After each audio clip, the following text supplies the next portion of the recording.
ఈ కార్యక్రమాన్ని మీకు సమర్పిస్తున్నవారు భారత వ్యవసాయ మంత్రిత్వ శాఖ మరియు దూరదర్శన్.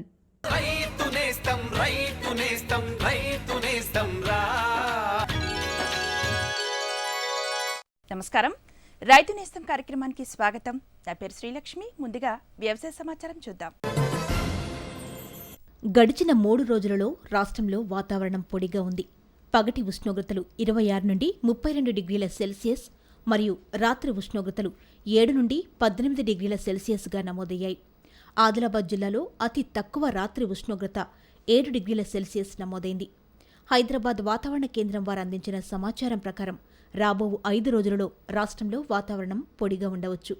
పగటి ఉష్ణోగ్రతలు 25 నుండి 33 డిగ్రీల సెల్సియస్ మధ్య మరియు రాత్రి ఉష్ణోగ్రతలు 10 నుండి 17 డిగ్రీల సెల్సియస్ మధ్య నమోదు కావచ్చు.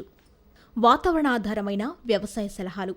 తెలంగాణ జిల్లాల్లో రాత్రి ఉష్ణోగ్రతలు తక్కువగా నమోదైనట్లయితే వరి నారుమడిలో చలి ప్రభావం తగ్గించి నారు ఎదుగుదలకు పాలిథిన్ సీట్లతో నారుమడిని రాత్రిళ్లు కప్పి ఉదయం వేళల్లో తీసివేయాలి. ప్రతిరోజు సాయంత్రం నారుమడికి నీరు పెట్టాలి మరియు ఉదయం నీటిని తీసివేయాలి. ఎకరా పొలానికి సరిపడే నారుమడికి 2 కిలోల యూరియా పైపాటుగా నారు విత్తిన 10 నుండి 15 రోజుల్లో చల్లాలి. వరిలో నారుమళ్లలో కార్బోఫ్యూరాన్ 3G గుళికలను 200 చదరపు మీటర్ల నారుమడికి 1 కిలో చొప్పున నారు పీకడానికి వారం రోజుల ముందు చల్లుకోవాలి. ఈరోజు మార్కెట్ ధరలు ఈ విధంగా ఉన్నాయి. వరి MTU 10-10 రకం చెర్లలో క్వింటాలుకు కనిష్ట ధర 1465, గరిష్ట ధర 1480. ఎల్లారెడ్డిలో క్వింటాలుకు కనిష్ట ధర 1470, గరిష్ట ధర 1510 రూపాయలు. గాంధారిలో క్వింటాలుకు కనిష్ట ధర 1500, అలాగే గరిష్ట ధర కూడా 1500.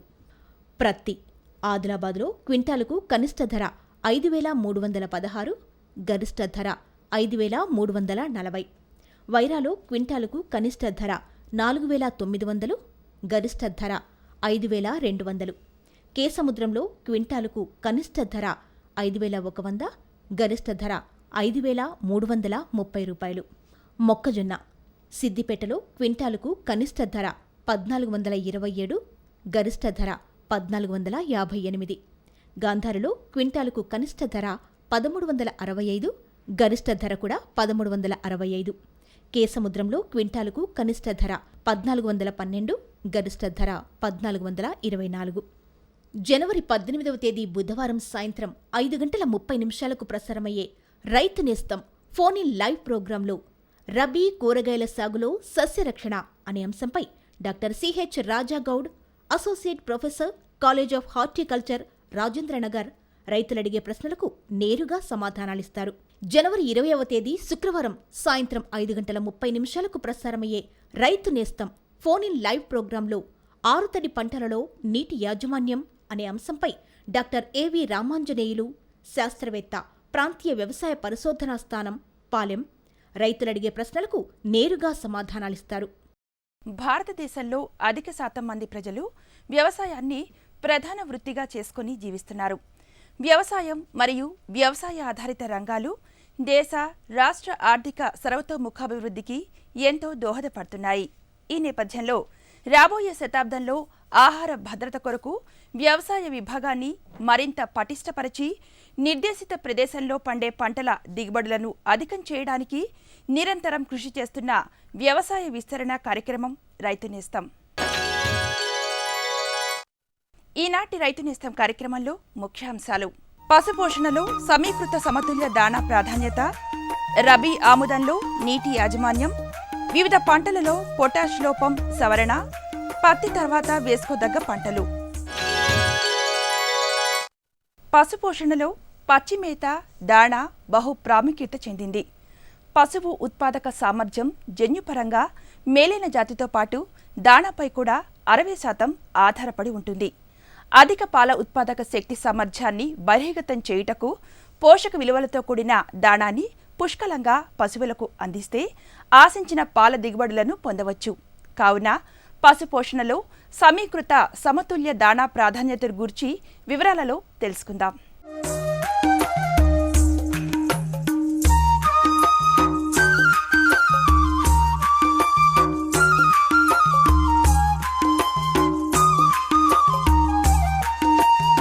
పశువుల పోషకపు అవసరాలు, వాటి శరీర బరువు, పెరుగుదల, పాల ఉత్పత్తి, పాలలోని వెన్న శాతం మరియు చూడి మీద ఆధారపడి ఉంటుంది. పశువులకు తన శరీర బరువులో 3% ఘన పదార్థం అవసరం. పశువులలో అధిక పాల ఉత్పత్తికి గాను అధిక పోషక విలువలు గల తవుడు, గటక, అపరాలు లేదా పప్పు దినుసుల పొట్టు, పశుగ్రాసాలతో కలిపి పశువులకు దాణాగా అందించాలి. అయితే పశుపోషణలో అధిక పాల దిగుబడికి సమీకృత సమతుల్య దాణా ప్రాముఖ్యత గురించి డాక్టర్ కృష్ణ, వెటర్నరీ శాస్త్రవేత్త గారి మాటల్లో తెలుసుకుందాం. గ్రామాల్లో రైతులు కానీ, డైరీ ఫామ్ యజమానులు కానీ వాళ్ళ పశువులకి, పాడి పశువులకి మామూలుగా గడ్డి మేపుతూ ఉంటారు. అయితే వాళ్ళు గింజలు తీసుకోగా మిగిలిన వృధా గడ్డిని పశువులకి వాటికి మేపుతుంటారు. తర్వాత పాలు పెరగడం కోసం కొంత ఈ తవుడు కానీ, చెక్క కానీ అట్లాంటి కొన్ని వారికి అందుబాటులో అనువుగా ఉన్నవి ఒక ఫార్ములా కానీ, పోషక విలువలు కానీ తెలియకుండా మామూలుగా మేపేస్తుంటారు. దీనివలన వారికి పోషక విలువలు లేకుండా, పోషక విలువల్లో బ్యాలెన్స్, సమతుల్యత కూడా లేకుండా వాటికి ఉత్పాదక శక్తి, వాటికి జన్యుపరమైన ఉత్పాదక శక్తికి తగ్గట్టుగా అవి వాటికి ఉత్పత్తి చేయలేకపోతాయి. కాబట్టి మనం దీన్ని అధిగమించడం కోసం అన్ని రకాలైన పోషకాహారాలన్నీ సమతుల్యతతో సమపాళ్లలో రావడం కోసం జాతీయ పాడి పరిశ్రమ అభివృద్ధి సంస్థ అనేది తన కొన్ని ఫార్ములాలు సూచించింది. మిశ్రమ దాణా లేదా సమీకృత సమతుల్య దాణా అనేది ఫార్ములాని సూచించింది. మొదటగా ఈ ధాన్యపు రకంలో ఈ కంది మరియు మనం చెప్పుకున్న పొట్టు, గోధుమ తవుడు, ఈ రెండు కలుపుకున్న మిశ్రమం ఇక్కడ ఉంది కనుక మనం చూస్తున్నాం. తర్వాత మొలాసెస్ మరియు ఇది సంపూర్ణంగా తయారు చేసిన మిశ్రమం, ఆల్రెడీ తయారు చేసిన దాణా ఇది. తర్వాత ఇక్కడ మినపొట్టు కూడా, ఈ రెండో కేటగిరీ అయిన మినపొట్టు కూడా మనం ఇక్కడ చూడొచ్చు. ఆ తర్వాత పత్తి చెక్క, ఇది కాటన్ సీడ్ కేక్ ఇది అనమాట. కాటన్ సీడ్లోంచి ఆయిల్ తీయగా మిగిలిన కేక్ ఇది. ఇది మనకి ఫ్యాట్ రిచ్ ఉంటుంది, మనకి టేస్ట్ వస్తుంది, ప్రోటీన్స్, మాంసకృతులు కూడా శక్తి చాలా ఉంటాయి అన్నమాట. ఇది నువ్వు చెక్క, ఇది ఖనిజ లవణ మిశ్రమం, మూలకాలు కూడా కలవడం కోసం కాల్షియం ప్రిపరేషన్ ఇది. ఇవన్నీ కలుపుకొని తను మిశ్రమ దాణా తయారు చేస్తారు. అది వీటి మోతాదు కూడా ఏంటంటే మనం జనరల్గా మెయింటెనెన్స్గా ఆవులకు కానీ గేదెలు కానీ మామూలుగా ఒక 2 కేజీలు ఇవ్వాలి. తర్వాత వాటి ఉత్పాదకత పాలు పెరుగుతున్న కొద్దీ, అంటే 5 లీటర్లు, 4 నుంచి 5 లీటర్లు ఇచ్చే పాలు ఇచ్చే వాటి వరకు అలా ఇవ్వాలి మనం. తర్వాత ప్రతి లీటర్కి ఒక 1/4 కిలో లెక్కన మనం పెంచుకుంటూ పోతుండాలి ఇది. అదేవిధంగా సమీకృత సమతుల్య దాణాను పశువులకు అందించడం వల్ల రైతులు పొందే లాభాల గురించి రైతు వెంకటరత్నం బాబు కోదాడ మరియు పాపారావు గారి అనుభవాల గురించి వారి మాటల్లో విన్నాం. దాదాపు డైరీ పెట్టి 20 సంవత్సరాలు అవుతుంది. ఆ రోజుల్లో హర్యానా పోయి దాదాపు 100 గేదెలను తీసుకొచ్చి 2 షెడ్యూల్లో పెట్టి మెయింటైన్ చేయడం జరిగింది. ఈ సమీకృత దానాలు వచ్చినాక, ఈ పెట్టినాక పాల దిగుబడి బాగా పెరిగింది. మాకు అందుబాటులో డాక్టర్ పెంటయ్య గారు కానీ వాళ్ళ బృందం కానీ ఉండటం, ఎప్పుడు ఫోన్ చేసినా పగలు రేతులు అనకుండా వచ్చి ట్రీట్మెంట్ చేసి మాకు సలహాలు ఇవ్వటం, అలాగే గడ్డి పెంచడం కానివ్వండి, అన్నీ కూడా మంచిగా సలహాలు ఇచ్చి ఈ డైరీ అభివృద్ధికి వారి కృషి కూడా చాలా ఉంది ఈ ఏరియాలో. ఈ సమీకృత దానాలు ఇచ్చిన తర్వాత కొంచెం ఈల్డ్ కూడా పెరిగింది. లాస్ట్ ఇయర్ నేను తెచ్చినప్పుడు, నాకు ఆ గేదెని ఇచ్చినప్పుడు వాళ్ళు చెప్పడం 12 లీటర్లు ఇస్తుందని చెప్పారు. నా దగ్గరకు వచ్చిన తర్వాత అది 17 లీటర్లు పాలు ఇచ్చింది. ఆ లాస్ట్ 1,15,000 తెచ్చింది. దీనితోడు నాకు మా వెటర్నరీ డిపార్ట్మెంట్ చాలా అండదండగా ఉంటున్నారు. ఎప్పుడు ఏ ఇబ్బంది జరిగినా వాళ్ళు ఫోన్లో నా సలహాలు ఇస్తున్నారు. వీలైతే వాళ్ళు వచ్చి అందుబాటులో ఉండి నాకు వెటర్నరీ వైద్యం ఇవన్నీ చేయగలుగుతున్నారు. వాళ్ళకి మాత్రం నేను ధన్యవాదాలు, కృతజ్ఞతలు తెలుపుతున్నాను. రైతు నేస్తం కార్యక్రమంలో చిన్న విరామం. ఇదిగో ఇంకా చెప్పు. అంతే. అరే అదేమిటయ్యా, ఇంత కొంచెం రసాయనిక ఎరువా? పొలం పనులు మానేసావేంటి? పొలం పనులు కాదు, అమాయకత్వాన్ని వదిలేశాను. మట్టి పరీక్షలు జరిపించాను. ఏం లేదు, ఇప్పుడు ఎంత అవసరమో అంతే ఎరువుని పొలంలో జల్లుతాం. రైతన్నలు ఈ రోజే మీ సమీపంలోని జిల్లా భూపరీక్ష ప్రయోగశాలలో మట్టి పరీక్షలు జరిపించండి. మట్టిలోని పోషక తత్వాలు, తేమ, మొక్కల అభివృద్ధిని దృష్టిలో పెట్టుకుని కావలసిన పోషక తత్వాల్ని జల్లండి. అన్నట్టు మట్టిలోని సల్ఫర్, జింక్, బోరోన్ వంటి సూక్ష్మ పోషక తత్వాల గురించి తెలుసుకోవడం మర్చిపోకండి. ఎరువు ఇంకా జైవిక ఎరువుల్ని సరిగ్గా వాడి నేలలోని ఉత్పాదక శక్తిని పెంపొందించండి. దిగుబడిని పెంచి ఖర్చుని తగ్గించండి. అమూల్యమైన విదేశీ ద్రవ్యాన్ని పొదుపు చేయడంలో సహకరించండి. అంతేకాదు, కొద్దిగా నత్రజనిని అందించే ఎరువులు అంటే వేపతో కూడిన యూరియాకి ప్రాధాన్యతనివ్వండి. ఆకుల మీద యూరియాని జల్లండి. అరే వా, నిజంగానే తెలివైనవాడు అయ్యావే. అధిక సమాచారానికి సంప్రదించండి జిల్లా వ్యవసాయ అధికారి లేదా కిసాన్ కాల్ సెంటర్. కార్యక్రమానికి తిరిగి స్వాగతం. రబీ కాలంలో బెట్ట పరిస్థితులను తట్టుకొని తక్కువ పెట్టుబడితో సాగు చేసే నూనె గింజ పంటలలో ఆముదం ఒకటి. రైతులు నీటి సదుపాయం లేని తేలికపాటి నేలలో ఈ పంటను విరివిగా సాగు చేస్తారు. ఈ పంటకు తక్కువ నీరు అవసరమైతే సరైన పంట దశలో ఓ మోస్తరు నీటిని అందించకపోయినట్లయితే ఆశించిన దిగుబడులు పొందలేము. కావున రబీ ఆముదంలో నీటి యాజమాన్యం గురించి వివరాలలో తెలుసుకుందాం.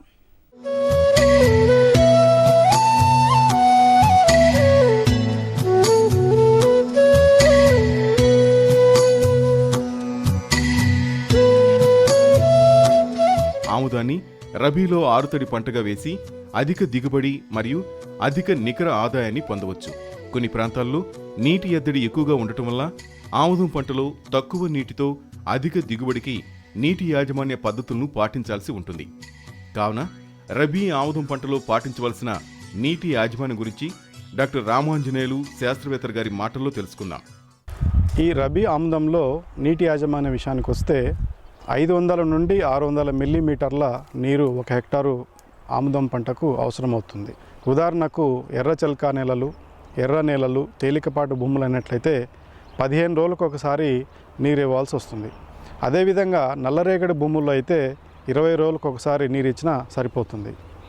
ఇకపోతే జనవరి మాసం తర్వాత ఎప్పుడైతే ఉష్ణోగ్రతలు పెరగడం ప్రారంభమవుతాయో అప్పుడు మాత్రము నల్లరేగడి భూముల్లో 12 రోజులకు ఒకసారి, తేలికపాటి భూముల్లో 6 నుంచి 8 రోజులకు ఒకసారి నీటి తడి ఇవ్వాల్సి ఉంటుంది. కానీ ఈ నీటి తడి ఇవ్వటానికి సాంప్రదాయ పద్ధతిలో అయితే మనకు నీరు ఎక్కువ కావాల్సి వస్తుంది.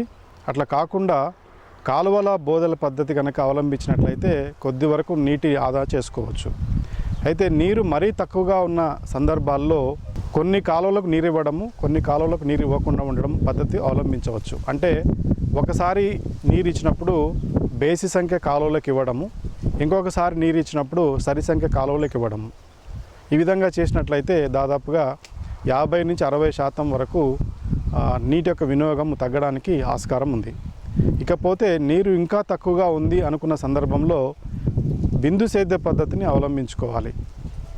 ఈ బిందు సేద్య పద్ధతిలో అక్టోబర్ నుంచి డిసెంబర్ వరకు అంటే చలి ప్రభావం ఉన్న మాసాలలో మాత్రము 1.5 నుండి 2 గంటల సేపు బిందు సేద్య పద్ధతి ద్వారా పంటకు నీరు ఇవ్వాలి.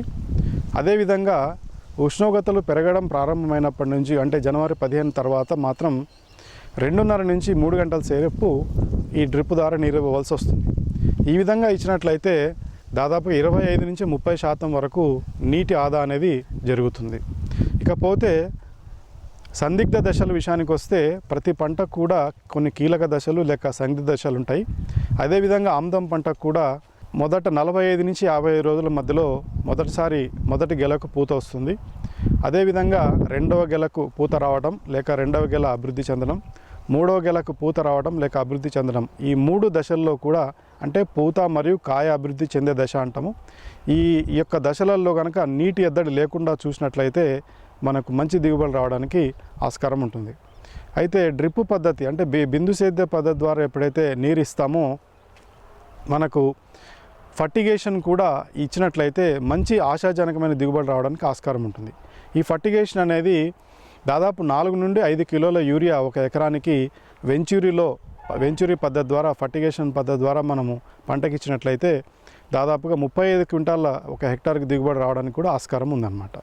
సో ఈ విధంగా ఆముదం పంటలో తక్కువ నీటితో ఎక్కువ దిగుబడులు పొందడానికి మనం రైతులు కృషి చేయవలసి ఉంటుంది. తద్వారా తక్కువ నీటిని ఉపయోగించి ఎక్కువ దిగుబడి పొందుతూ ఎక్కువ విస్తీర్ణంలో కూడా మనం ఆముదం పంటను పండించుకోవడానికి ఆస్కారం ఉంటుంది. వివిధ పంటల సాగులో అధిక దిగుబడుల సాధనకై పోషకాల సమతుల్యత అత్యంత ప్రధానమైనది. ఈ పోషకాలలో ప్రధాన, సూక్ష్మ పోషకాలు అని 2 రకాలు ఉంటాయి. అయితే ప్రధాన పోషకాలలో ఒకటైన పొటాష్ యొక్క ప్రాధాన్యత అత్యంత కీలకం. ఇది మొక్కలలో ఎదుగుదలకి, రోగ నిరోధక శక్తి పెంపొందించుటకు, పోషకాల రవాణాకి దోహదపడుతుంది. కావున వివిధ పంటలలో పొటాష్ యొక్క ప్రాముఖ్యత, దీని లోపం వల్ల కలిగే ఇబ్బందులు, నివారణ చర్యల గురించి వివరాలలో తెలుసుకుందాం.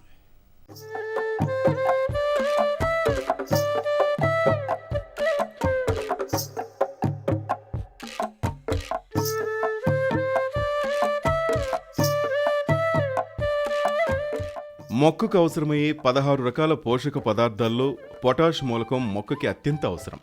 పొటాష్ మొక్కల పెరుగుదలకు, కాయల నాణ్యతకు, చీడపీడలను తట్టుకునేందుకు ఉపయోగపడుతుంది. పొటాష్ లోపించినప్పుడు మొక్కల్లో ఎదుగుదల ఆగిపోతుంది. కాండం ఎరుపు రంగులో, ఆకులు పసుపచ్చగా ఉంటాయి. ఆకు కొనలు అంచులు మాడిపోతాయి. ఆకులు సమానంగా ఏర్పడక పూర్తిగా ఏర్పడవు. ఆకు ఈనెల మీద గోధుమ రంగు మచ్చలు ఏర్పడతాయి. గింజలు నాసిరకంగా ఉంటాయి. కావున వివిధ పంటల్లో పొటాష్ మూలకం వల్ల ఏర్పడే లోపాలు నివారించుటకు తీసుకోవాల్సిన జాగ్రత్తల గురించి డాక్టర్ సిహెచ్ రాములు శాస్త్రవేత్త గారి మాటల్లో తెలుసుకుందాం. ప్రధానంగా మన తెలంగాణ ప్రాంతంలో ఉన్నటువంటి నేలలలో పొటాషియం స్థాయి మధ్యస్థం నుంచి అధికంగా ఉంది. ఈ మధ్యస్థం నుంచి అధికంగా ఉన్నటువంటి నేలలలో పొటాషియం ఏ విధంగా వివిధ పంటలకు వాడుకోవాలనేది ప్రముఖమైనటువంటి అంశం. వరిలో అయితే 40 కేజీల పొటాషియం 1 హెక్టార్ పొలానికి సిఫారసు చేయబడింది. అదేవిధంగా మొక్కజొన్నలో అయితే 80 కేజీల పొటాషియం 1 హెక్టార్ పొలానికి సిఫారసు చేయబడింది. అదేవిధంగా పత్తిలో అయితే 60 కేజీల పొటాషియం 1 హెక్టార్ పొలానికి రికమెండ్ చేయడం జరిగింది. ఈ రికమెండ్ చేసినటువంటి పొటాషియంను ఏ విధంగా వాడుకోవాలనేటువంటిది అంశాన్ని కనుక చూసినట్లయితే, పొటాషియము అనేది ఒక ధన అయాన్ రూపంలో ఉంటుంది. మొక్క కూడా పొటాషియంను ధన అయాన్ రూపంలో మాత్రమే స్వీకరించబడుతుంది. ఈ పొటాషియము ధన అయాన్ రూపంలో ఉంటుంది కనుక భూమిలో స్థిరీకరణ అనేటువంటిది చాలా తక్కువగా ఉంటుంది. అంటే రుణ అయాన్ గ్రహించేటువంటి శక్తి నల్ల నేలలకు ఎక్కువగా ఉంటుంది కనుక నల్ల నేలల్లో యథావిధిగా పొటాషియము మనం ఎంత ఎరువు వేసినప్పటికీ భూమిలో ఉంటుంది. అదే ఎర్ర నేలల్లో అయితే మనం ఎంత పొటాషియం వేసినప్పటికీ కొద్దిగా లాస్ అయ్యేటువంటి అవకాశం ఎక్కువగా ఉంటుంది. అంటే ప్రధానంగా మనం వేసినటువంటి పంట భూమి యొక్క రకం ఏంటిదనేది మనం గుర్తుంచుకోవాలి. నల్లరేగడిలో కనుక ఈ పంటలను సాగు చేసినట్లయితే కనుక మనకు పొటాషియమును 2 దఫాలుగా వేసుకున్నట్లయితే మనం నష్టాన్ని నివారించుకోవచ్చు. స్వల్ప నేలలు అంటే ఎర్ర నేలలు లేదా మధ్య రకపు నేలల్లో కనుక మనం పేర్కొన్నటువంటి పంటలను వేసుకున్నట్లయితే 3 దఫాలుగా నత్రజనినైతే ఏ విధంగా మనం మేనేజ్ చేసుకుంటున్నామో అదేవిధంగా పొటాషియంను కూడా మనము పంటకు వేసుకున్నట్లయితే పొటాషియం అవైలబిలిటీ, మొక్కకు అవైలబిలిటీ అనేది ఎక్కువగా ఉండి పూర్తి స్థాయిలో మనకు పొటాషియము మొక్కకు అందించినటువంటి పరిస్థితి కనబరచడం వల్ల పంట యొక్క దిగుబడికి ఎక్కువ దోహదం చేస్తుంది. కనుక ఈ పొటాషియం సమర్థంగా మనకు ఉన్నటువంటి నేలలలో వినియోగించుకున్నట్లయితే ఎక్కువగా మనకు ఉపయోగం ఉంటుంది. ముఖ్యంగా రబీ వరిలో పొటాష్ లోపం వలన ఆకులు ముదురు ఆకుపచ్చగా ఊడి వాటి మీద తుప్పురంగు మచ్చలు ఏర్పడి క్రమంగా చివరి వరకు వ్యాపిస్తుంది.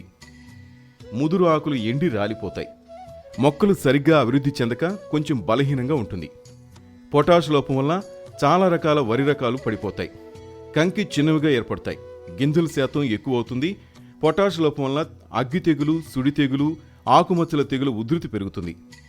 మొక్కజొన్నలో పొటాష్ లోపం వల్ల కంకిలో గింజల శాతం తగ్గుతుంది.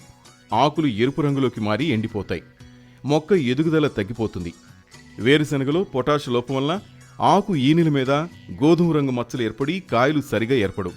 గింజలు నాసిరకంగా ఉంటాయి. ఈ విధంగా వివిధ పంటలలో ప్రధాన మూలకాల్లో ఒకటైన పొటాష్ ధాతువు యొక్క ప్రాముఖ్యతను గుర్తించి తగు జాగ్రత్తలు తీసుకున్నట్లయితే రైతులు అధిక దిగుబడులు పొందటానికి అవకాశం ఉంటుంది. రైతు నేస్తం కార్యక్రమంలో మరో చిన్న విరామం.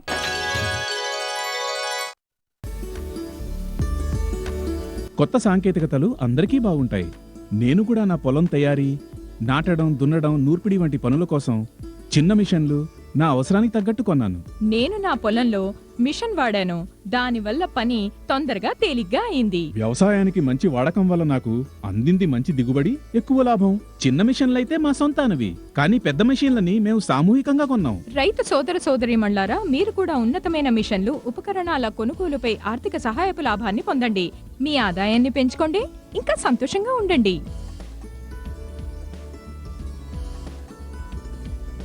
అయిపోయింది.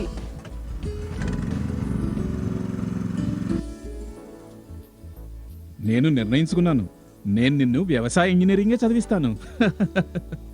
కొత్త మిషన్లు, కొత్త ఉపకరణాలు రావాలి మీ ముంగిట. పొందాలి మీరు ఎక్కువ సంతోషం, దిగుబడి. సరే. ఎవరితోనండి ఇంతగా తెగనవ్వుతూ మాట్లాడుతున్నారు? కిసాన్ కాల్ సెంటర్ విశేషజ్ఞుడితో పంట గురించి సలహా తీసుకుంటున్నాను. పొద్దున సరే, మధ్యాహ్నం కూడానా? కిసాన్ కాల్ సెంటర్ ఉదయం 6 గంటల నుండి రాత్రి 10 వరకు తెరిచే ఉంటుంది. ఆదివారం కూడానా? ఏడాదిలో 365 రోజులు తెరిచుంటుంది. వ్యవసాయ సంబంధిత సమస్యలకి మీ భాషలో వెంటనే సమాధానాన్ని పొందడానికి దేశంలోని ఏ ఫోన్ నుంచైనా జాతీయ హెల్ప్ లైన్ నంబర్ 1800 1551 సంప్రదించండి. కార్యక్రమానికి తిరిగి స్వాగతం. తెలంగాణ రాష్ట్రంలో ఖరీఫ్లో ఎక్కువ విస్తీర్ణంలో సాగు చేసే పంటలలో పత్తి ఒకటి. అయితే దీని కాల పరిమితి ఎక్కువగా ఉన్నందున రబీలో ఇతర వాణిజ్య పంటల సాగుకి ఇబ్బంది కలుగుతుంది. కావున పత్తి తర్వాత తక్కువ కాల పరిమితి గల ఆరుతడి పంటల సాగులో పాటించవలసిన మెళకువల గురించి వివరాలలో తెలుసుకుందాం.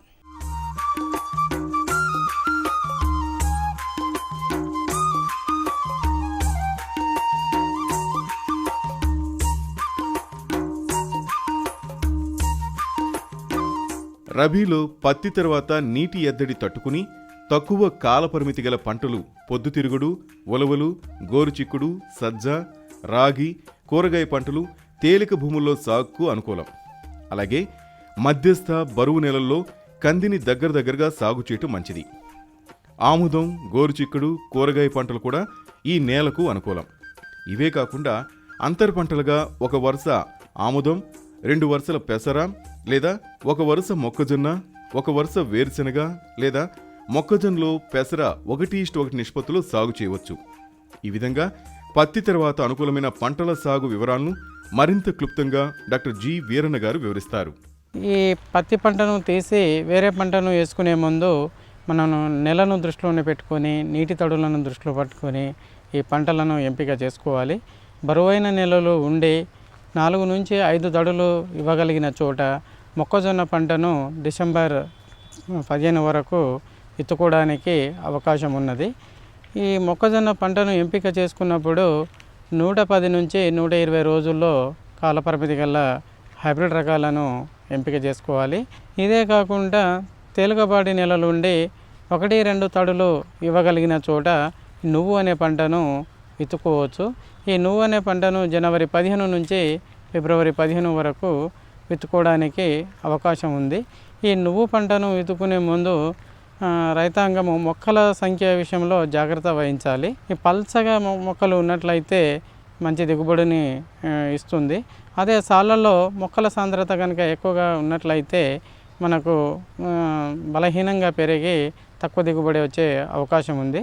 ఎకరానికి వచ్చేసి 2 కిలోల విత్తనము సరిపోతుంది.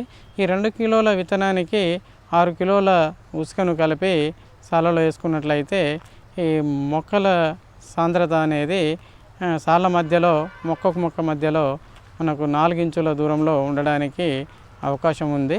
కొంచెం పల్చగా ఉన్నట్లయితే మొక్క వేపుగా పెరుగుతుంది. ఈ విధంగా దక్షిణ తెలంగాణ మండలం పరిధిలోని జిల్లాల్లో నీటి వసతి గల మెట్ట భూముల్లో పొద్దుతిరుగుడు, ఆముదం, కూరగాయల పైర్లను సాగు చేయవచ్చు. అలాగే ఉత్తర తెలంగాణ మండలంలో ఆముదం, సజ్జ, రాగి, కొర్ర, పొద్దుతిరుగుడు పంటలు వేసుకోవచ్చు. వరిలో జేజీఎల్ 17004, జేజీఎల్ 1114, కేఎన్ఎం 118 వరాలు వంటి అతి స్వల్పకాలిక రకాలను ఎంపిక చేసుకోవాలి. మనకు అపరాలలో చూసినట్లయితే పెసర అనే పంటను కూడా ఫిబ్రవరి 15 నుంచి మార్చి 15 వరకు కూడా విత్తుకోవచ్చు. ఇక్కడ కూడా 1 నుంచి 2 తడుల నీరు అవసరం ఉంటుంది. ఈ మొక్కలో కూడా తొలి దశలో కలుపు ఎక్కువగా ఇబ్బంది పెడుతుంది కాబట్టి పెండిమిథలిన్ అనే కలుపు మందును స్ప్రే చేసినట్లయితే లీటర్ నీటికి 5 మిల్లీలీటర్ చొప్పున కలుపుకొని తొలి దశలో వచ్చే కలుపును నివారిస్తుంది. సన్ఫ్లవర్ పొద్దుతిరుగుడు అనే పంటను కూడా వేసుకోవడానికి అవకాశం ఉంది. ఈ పంటను జనవరి 15 నుంచి ఫిబ్రవరి 15 వరకు విత్తుకోవచ్చు. రైతు నేస్తం కార్యక్రమంపై మీ అమూల్యమైన సలహాలు, సూచనలు మాకు అందించవలసిన చిరునామా రైతు నేస్తం, care of deputy director general programmes, Doordarshan కేంద్రం, రామంతపూర్, హైదరాబాద్ 500013. రైతు నేస్తం కార్యక్రమం ఇంతటితో సమాప్తం. నమస్కారం. ఈ కార్యక్రమాన్ని మీకు సమర్పించిన వారు భారత వ్యవసాయ మంత్రిత్వ శాఖ మరియు దూరదర్శన్.